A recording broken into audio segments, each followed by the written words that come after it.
Native Americans, Lewis and Clark and Mark Twain all found freedom and adventure on the mighty Mississippi. Boyce Upholdt explores its history, geography, and ecosystem, and how America grew up learning to coexist with the river in his new book, The Great River, The Making and Unmaking of the Mississippi. I found myself captivated by Indigenous earthworks that go back 4,000 years, and in that case, there's no paper record, right? But it was a lot of time in the library stacks at Tulane University near where I live. I gave myself a graduate level education in a lot of topics. For Upholdt, part of that education involved taking a canoe from St. Louis to New Orleans in 2017 to really connect with the river. I think of St. Louis as being the heart of the Mississippi. In some ways, my river begins here, right? What makes the Mississippi River so powerful is the way it draws together so many different waterways. And this is the first important confluence where the Missouri and the Mississippi come together. This is where it starts to become a really big river. And because of that, it's been so important in all this engineering history, right? So James Buchanan Eads is a St. Louisan who comes up in the book quite a bit. The grandeur of his accomplishment building the Eads Bridge here in St. Louis, it took a long time before anyone was daring enough to try and bridge the river after that confluence because the water got so big and so powerful.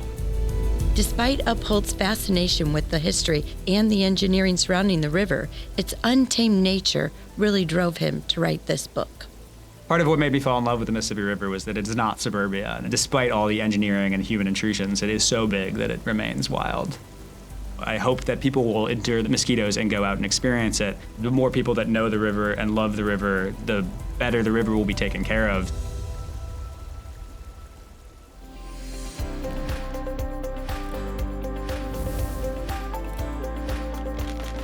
Well, good afternoon, Boyce Upholdt. It's so nice to have you here today. And we're here to talk about your novel, The Great River, The Making and Unmaking of the Mississippi. We are really excited to delve in and see what all this adventure is about. Thanks so much, Jennifer. I'm really excited to talk with you. When I read this, I was really astounded by how far back the research really goes. I mean, you went back to the 1600s. How did you do that? What is that process? Is it the internet? Is it the library? Because from the 1600s to 2024, that's quite an expanse. Yeah, in some ways I went back further. I found myself captivated by Indigenous earthworks that go back 4,000 years, and in that case, there's no paper record, right? I mean, the internet helps a lot these days. I think this book would have been a lot harder to write 30 years ago, but it was a lot of time in the library stacks at Tulane University near where I live. Started this book in the COVID pandemic. I gave myself a graduate level education in a lot of topics that I hadn't even known that I was going to be digging into when I took on the topic of the river. That's what I was thinking, because not only does it cover the Indigenous people, but you go into politics and engineering and the development of West Point. So can you tell me a little bit about that? Like, what steered you to all those different pieces? Yeah, I mean, for me, it was partially defining what I wanted to do with this book, which comes out of how I came to this book. I sort of stumbled onto the Mississippi River by accident in some ways. I had an assignment about a canoe guide and fell in love with what I saw there and was so surprised that there's this very wild feeling river in the backyard of where I was living then in rural Mississippi and what was such an agricultural place. And so I was really curious, kind of how did this come to be, but also why don't I know about this?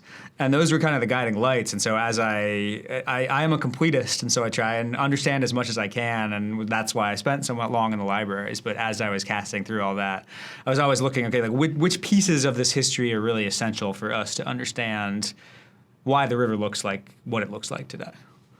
That's fascinating, and especially since it was like right in your backyard. If we can talk about why was it so difficult for them to find the mouth of the Mississippi? Why was it so hard for them to determine actually where the Mississippi started? In part because rivers are crazy things. They're always changing. The Mississippi's so big that, it was difficult to pin down quite which little lake or stream is sort of the furthest from the source. And Lake Itasca in Minnesota is like the official headwaters generally. There's even smaller creeks above that, but back in the 19th century, a report said, yeah, those all exist. And they might be further upstream, but there's too many of those, and we can't pick one, and we want to have a spot where we can say this is where it begins. So let's make Lake Itasca the spot. Part of it is like philosophical. I don't think you can find the beginning of a river. I mean, to me, here in St. Louis, part of what makes this a special river place is it's where the Mississippi and the Missouri come together. Right. The Missouri is even longer than the Mississippi. The logic that we often use, you could say the headwaters are in Montana and come down the Missouri, but it's all sort of this cultural mixture of how we decide what becomes what we call the Mississippi. That is fascinating, being here and growing up here with the Missouri where they meet, all the flooding, and, we've always heard the mighty Mississippi. And do you think some of the early trying to clear that brush at the mouth, and, when the early explorers were they started off with, rafts and then canoes, and then we had to get ready for the steamboats. So do you think before the engineering of the dams and the levees, do you think that was the start of trying to change the river, which may have caused the history of all the flooding we've had? Yeah, I mean, I think you could put it mark that beginning of the engineering at different points. So like 1720 was the first levee on the river built in New Orleans, which was then hardly a city, basically a camp in the middle of this sort of swampy jungle at the mouth of the river. 1824 is when the U.S. Army Corps of Engineers really started taking control of the river. The river had become federal property. It was sort of the job of the federal government to oversee navigation, and so that they started tinkering and putting gunpowder in the rocky shoals to blast them open and tearing out trees. And so, it's this slow, gradual process. I think the beginning, the American era is important to me, right? Until one empire, for lack of a better word, controlled the whole of the river, no one was really going to be able to try and control it. And so in 1803, after the river became fully American, that to me feels like a good launching point for thinking about when did we start really remaking the river into something new. And how do you feel about that under Jefferson's era? And there were so many presidents that had a hand in it, from Hoover to Jefferson. Which president do you really think made the biggest difference in a positive way, or even maybe in a negative way? Jefferson's definitely a key figure in this, and that he had this vision of America being this big, unfolding, expansive state that had lots of individual property owners. And he never came to the Mississippi River, but it was so important to him because he knew the kind of country he wanted America to be needed that space, and that's why he went after getting it. And that really was the beginning of a certain mindset about what the river should be. I mean, Teddy Roosevelt is a big one. He preserved, not just on the river, but everywhere, he preserved a lot of land. The fact that people can still go hunting, people can still enjoy natural areas today, a lot of that can be credited to Roosevelt. In the book, I think he is lionized as a hero for that often. I think it's a complicated thing. He made some of those decisions because he wanted to preserve certain, quote, American ways of life that were mostly about white men that make it more complicated. So, right, exactly. And, you currently reside in New Orleans, right? Yes. When you look at the river and look how much they had to build up just to create that city, and we all know how many times that poor city has been flooded, what are your thoughts about that? Yeah, it's the hard question so much on the Mississippi River. It's like, really, should we have built this here the way we did? I mean, I think it's important to remember that people have lived along the Mississippi River for as long as the Mississippi River's been in its modern form. But I think indigenous people thought differently about what living on the river meant, and might think about, we can come and go, we can establish a settlement and move out in times of flood. And again, back to this Jeffersonian notion of people need property. They need to have their expansive land. That depends on permanency, and permanency doesn't work very well on the Mississippi River. No, it does not. And I agree with you. I think indigenous people were kind of wanderers, and when it would come, they lost their cattle, they lost their dogs, they lost their pigs. And talk about the ecosystem, because I really found it interesting that the sturgeon fish survived for so long. There's lots of different ecosystems with the pallid sturgeon that you talk about.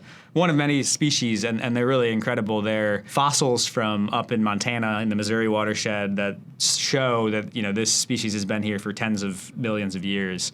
And part of that is the expanse of this watershed, right? There were so many different glacial periods where these fossils are found would have been covered by glaciers, but because the river system was so big, these sturgeon could come down into the south and survive there, and then go back up to Montana when the glaciers rolled back upwards. And so, one thing I tried to think about as best I could, seeing the river through the eyes of a sturgeon, or through the experience of a sturgeon, and that they experience thousands of miles of water, and there's rocky bottoms, and there's muddy bottoms, and there's sandy bottoms, and that's a reminder of how various it is.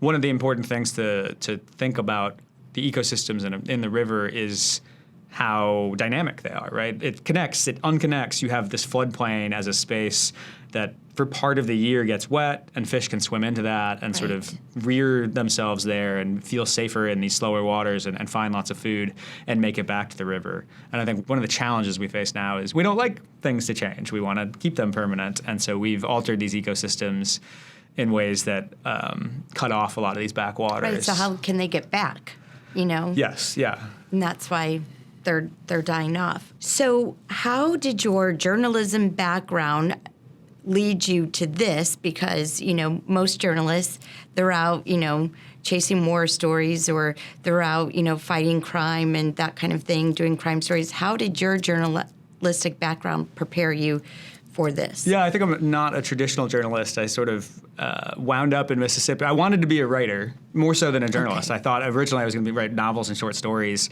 I moved to Mississippi as a 25-ish-year-old, in part because I was like, I don't know how to be a writer, but if I go somewhere that seems interesting, maybe I'll find some stories to tell.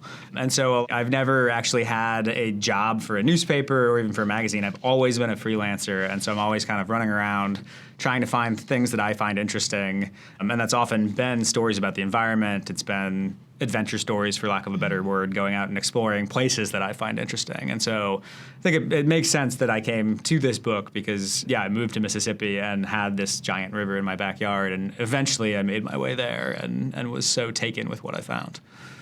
And talking about the Delta, what do you think about, over the years there's been reports where, the pollution and chemicals have been dropped in the river, and there was a story that there's a lot of infertility in the Delta area, and it's due to the river and the pollution. What do you think about how are we going to change that where we can make it better? Sometimes cancer has been linked to that, and it's all this chemicals and oil and pesticides that have been dropped in the river. Yeah, there are all kinds of pollution problems. I mean, the big thing now is plastic. Another big one, as you mentioned, is sort of farm runoff from farms all across the watershed, washes down the river into the Gulf of Mexico, and that creates what's called a dead zone.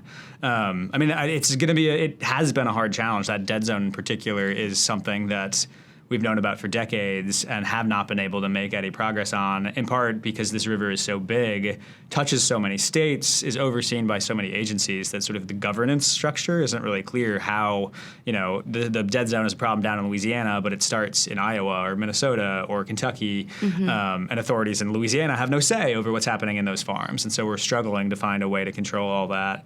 As you say, there's now issues with, medicines, pharmaceuticals, things like that coming into the water. There's local pollution from plants in the river. My takeaway, it's not a very pragmatic solution, but I do think we're just going to need a sea change in how we relate to the river, relate to the environment more broadly, and realize that we need to take care of it, take care of the rest of the world, and in doing so, we take better care of ourselves. Exactly. And they always say history repeats itself, right? So when all the explorers were finding and getting land and you had all these different government bodies, how is that different than what we have today? Because they couldn't control who had the land and the rules of the land. And it's like almost there should be something federal that oversees it because each state does something different. Right. Yeah, and there's been efforts in the past to try and make a body like that. I mean, the closest we have to that is the U.S. Army Corps of Engineers, so this federal quasi-military agency that does all of our engineering across the country, particularly water engineering. But they are very focused on navigation and then eventually got into flood control, and so aren't thinking holistically about the river. Under Roosevelt, he thought about creating, some new body that would oversee all of the river watershed in ways that connect all these different things from recreation to ecosystems. But Congress was sort of like, well, we've been dealing with this Army Corps system for a long time, and it works for us. Why do we want to do something new? And so, it's one of the challenges when you build a place as big as America, is like how to figure out how to control something that touches so many people's lives in so many places. Right, and I found it interesting in your book that all of that, the Corps of Engineers, was all kind of started from West Point. They wanted to find someone who had experts, but they all kind of had their own mission. They had their own mission. It really wasn't for the greater good. It was to get their research published or their ideas published. So how did that come about? How did we get the Corps of Engineers? And how did they go from that navigation to how do they balance the food? How many people can one barge feed? Right.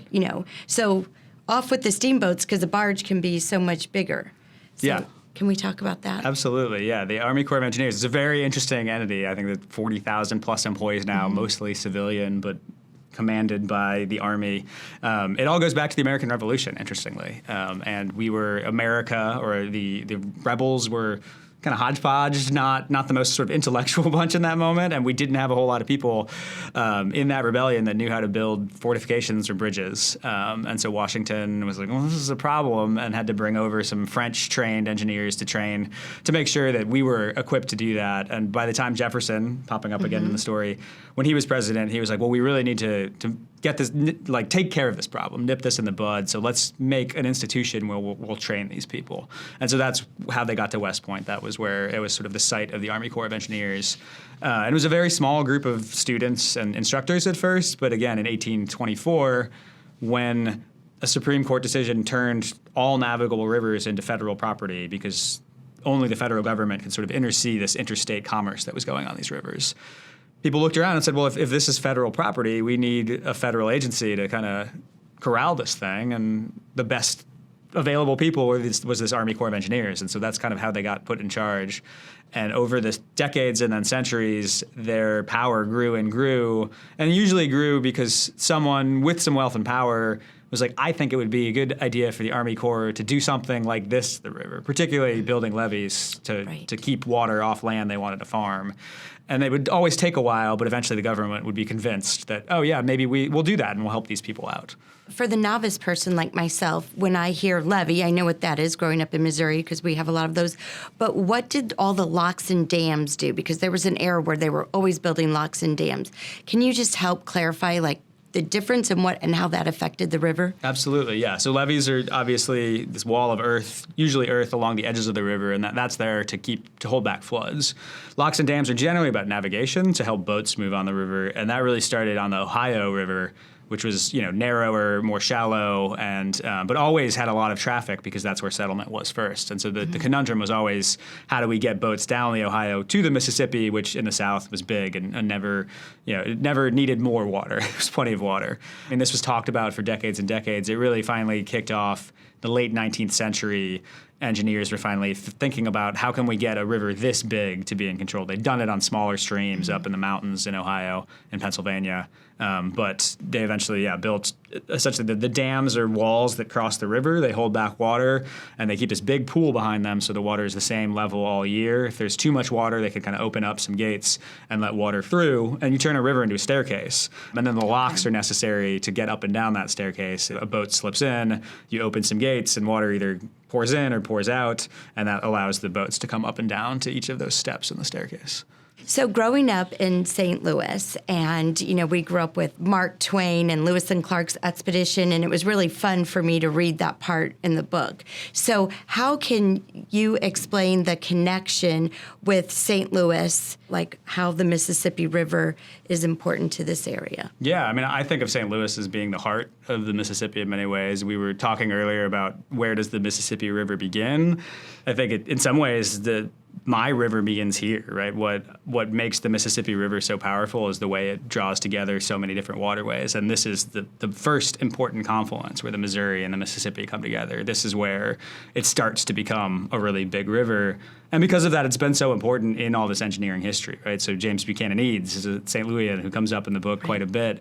And part of the grandeur of his accomplishment building the Eads Bridge here in St. Louis was it took a long time before anyone was daring enough to try and bridge the river after that confluence because the water got so big and so powerful. And so this has always been a place that every character in the book passed through here because it was the center of all these waters coming together. And growing up here, being little, it was such a huge deal to get to go down to the Arch. And we had the Admiral here, and we got to take a steamboat ride up and down the river. Some of that has gone by the wayside. We don't have that as much. So how can people get back on the river? How do you encourage them to get back out and see what you see instead of focusing on the mosquitoes and the... Yes. The other stuff that comes with the river. Sometimes you just have to endure the mosquitoes. But yeah, it is really important to me. I think that with all these issues with the river, I don't have an answer, but the closest to an answer is the more people that know the river and love the river, the better the river will be taken care of. So I hope that people will endure the mosquitoes and go out and experience it. And St. Louis is blessed in this way because of the geology here. The Army Corps for navigation had to build the Chain of Rocks Canal. So there's this very man-made canal that goes north from the city. But that leaves a stretch of river where there is no barge traffic whatsoever. And so a very rare place on the Mississippi that you can go and kayak and canoe and not have to worry about running into commercial traffic. And so in 2017, I actually canoed from here in St. Louis all the way to the Gulf of Mexico. And of that whole trip, maybe my favorite night of camping was on an island called Mosentine Island, which is in this stretch just north of St. Louis. It was the coldest night of the trip, but that was really made up for by the fact that I was sitting on this, giant hump of sand, willow forest behind me. I could hear the coyotes howling. And then as the sun goes down, I can see downtown St. Louis from my campsite and the lights coming on. And it's just like such a spectacular vision of the wildness that is in an urban backyard and how close we are to such a magical, beautiful place. And I hope that people in St. Louis know that. If not, I think I really encourage you to go and find a kayak, find a paddle, find someone who can guide you and see that space, because I think it will transform your sense of where this city is and what this city is. Part of what made me fall in love with the Mississippi River was that it is not suburbia. Despite all the engineering and human intrusions, it is so big that it remains wild. You said that when people go hike the mountains, it's so vast and you're up there and you just feel like you can see everything and you feel small, but you can almost like touch God because you're up so high. But you said that being in the South, in the river, and all the mosquitoes, yes, that you have to use a tent for protection, that it's one of the loneliest places. And I find that so interesting because you're there. So do you want to elaborate on that? Yeah, it's a strange, difficult experience sometimes. The one time I got caught out on the river after dark was in Louisiana, in the Delta, almost at the mouth, and it was horrid. I mean, me and my friends were paddling as fast as we could to get into our campsite so we could put up the tent. There were so many mosquitoes. There's something, the traditional idea of like the mountaineer wildness is you can stand on top. And it's this sort of sense of conquest of like, look at everything I can see from up here. And you don't get that in the wetlands in the South. You are surrounded by so much life, but it's lonely in this other way because you're the only human life there. And it can be scary in a different way, or at very least uncomfortable. But I think there's some value in it. I love exploring those wetland spaces. And so, that's one of the ideas that I come back to a lot. So what's next? What do you think is the future of the river? Because there was someone that wrote a really nice review for your book and said that the river can't be controlled, and leaving us all with the hunch that in the end, the river will remake itself no matter our efforts. Yeah. So I thought that was a nice quote. That is a nice quote. And as you say, history repeats itself. I mean, if you look at the history of the Mississippi River, we build something, it doesn't hold up. We build something bigger and better, it doesn't hold up. And so to me, that suggests a pattern that, the river is essentially geology and physics. It's water following gravity down to the sea. It's going to keep doing that. It's going to resist whatever we try to do. So I think we see some of that happening already. I mean, here in St. Louis, y'all are very familiar with how bad flooding has been in past decades. That's in part because of all the engineering we've put in the river. I think that there's a lot of analysis that shows, that's squeezing the space that the water has. We've done a lot outside the levees. Every parking lot you put down means when rain falls, rather than kind of absorbing into the soil and waiting there, it flows right into the river. So you get more water. Climate change means we're going to get more rain. And so we do have to start thinking about how are we going to live alongside a river that's going to flood more and more. There's no easy answers. I'm encouraged that down in the South, the Army Corps is doing a major study to rethink how can we use all this flood control infrastructure. I feel sort of lucky not to be the one who has to come up with the policy, because it's going to be quite a challenge. Oh, that will be. Yeah. That will be. So are you working on anything else? What's your next book? Are you going to continue your Mississippi love and do other pieces? I will definitely keep exploring the Mississippi River, figuring out. I've had a good enough time in these first weeks with this book that I'm excited to do another one, sorting out quite what that will be. In the meantime, I've carved out sort of a career writing about nature in the South in particular. I think people think about the West as the place of wildness in America, and I think there's something interesting about how we think about nature in the South, and so much of this book is about the lower river in the South, and so trying to write more stories that way and like find more venues to publish materials about that idea. Thank you so much. It was so nice to talk to you about your book, and it was a really great read, and I look forward to seeing more about the Mississippi River, so thank you so much. I really enjoyed it. Thank you, Jennifer. It's wonderful to be here.